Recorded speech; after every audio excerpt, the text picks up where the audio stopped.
বিভিন্ন ধরনের কেকের মধ্যে আমার কিন্তু এই প্লেন কেকটাই পছন্দ। আজকে আপনাদের সাথে এই প্লেন কেকের রেসিপিটাই শেয়ার করতে যাচ্ছি। Hello everyone, this is Tajin, welcome back to my channel. চলেন কথা না বাড়িয়ে মূল রেসিপিতে যাই।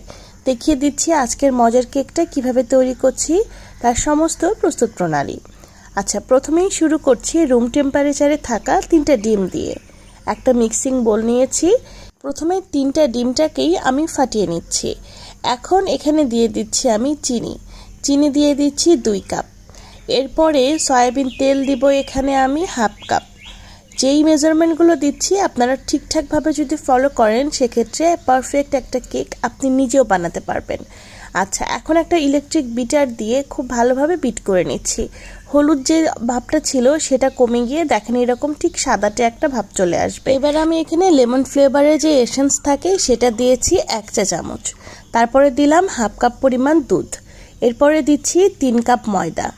আমরা এখানে 2 কাপ চিনি ব্যবহার করেছি, মানে প্রতি 1 কাপ চিনির জন্য 1.5 কাপ ময়দা। এতে করে মিষ্টির ব্যালেন্সটাও ঠিক থাকে।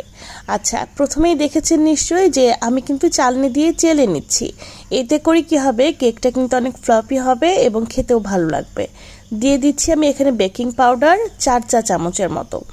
4 চা চামচ বেকিং পাউডার দিয়ে আবারও খুব ভালোভাবে মিক্স করে নিচ্ছি।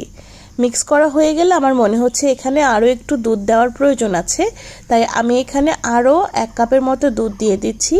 দিয়ে দেখেন মিশ্রণটা ঠিক এইরকম হয়েছে। কতটুকু পরিমাণ কি দিয়েছি আমি ডেসক্রিপশন বক্সে দিয়ে দিব, আপনারা চাইলে দেখে নিতে পারবেন। এখন কি একটা বেক করার জন্য মোল্ড নিয়েছি, সেখানে আমি পেপার বিছিয়ে তেল ব্রাশ করে নিয়েছি। এইবার কেকের যে ব্যাটার ছিল সেটা দিয়ে দিলাম।